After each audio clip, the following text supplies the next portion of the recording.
తీవ్ర అల్పపీడన ప్రభావంతో రాబోయే 5 రోజుల్లో రాష్ట్రంలోని పలు ప్రాంతాల్లో భారీ వర్షాలు కురిసే అవకాశం ఉందని అమరావతి వాతావరణ కేంద్రం పేర్కొంది. ఇవాళ నెల్లూరు, తిరుపతి జిల్లాల్లో భారీ నుంచి అతి భారీ వర్షాలు, ప్రకాశం, చిత్తూరు, అన్నమయ్య, వైఎస్ఆర్ కడప, శ్రీ సత్యసాయి, అనంతపురం జిల్లాల్లో భారీ వర్షాలు కురుస్తాయని అంచనా వేస్తున్నారు. ఆదివారం వరకు మత్స్యకారులు వేటకు వెళ్లరాదని విశాఖ తుపాను హెచ్చరికల కేంద్రం అధికారులు సూచించారు. మచిలీపట్నం, నిజాంపట్నం, కృష్ణపట్నం, వాడరేవు పోర్టులకు 3 నెంబర్ హెచ్చరికలు జారీ చేసినట్టు తెలిపారు.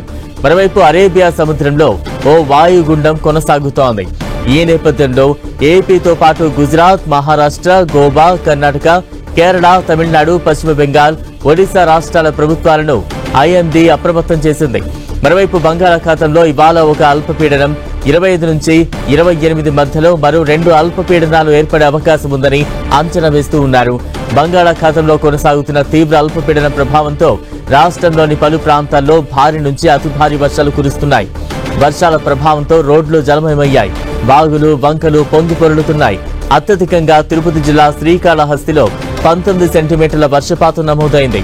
దక్షిణ కోస్తా, రాయలసీమలోని 10 ప్రాంతాల్లో 10 సెంటీమీటర్లకు పైగా వర్షం కురిసింది.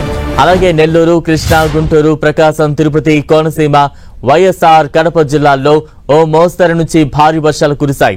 అత్యధికంగా నిన్న సాయంత్రం శ్రీ పొట్టి శ్రీరాములు నెల్లూరు జిల్లా మర్రిపాడులో 8.8 సెంటీమీటర్ల వర్షపాతం నమోదైంది.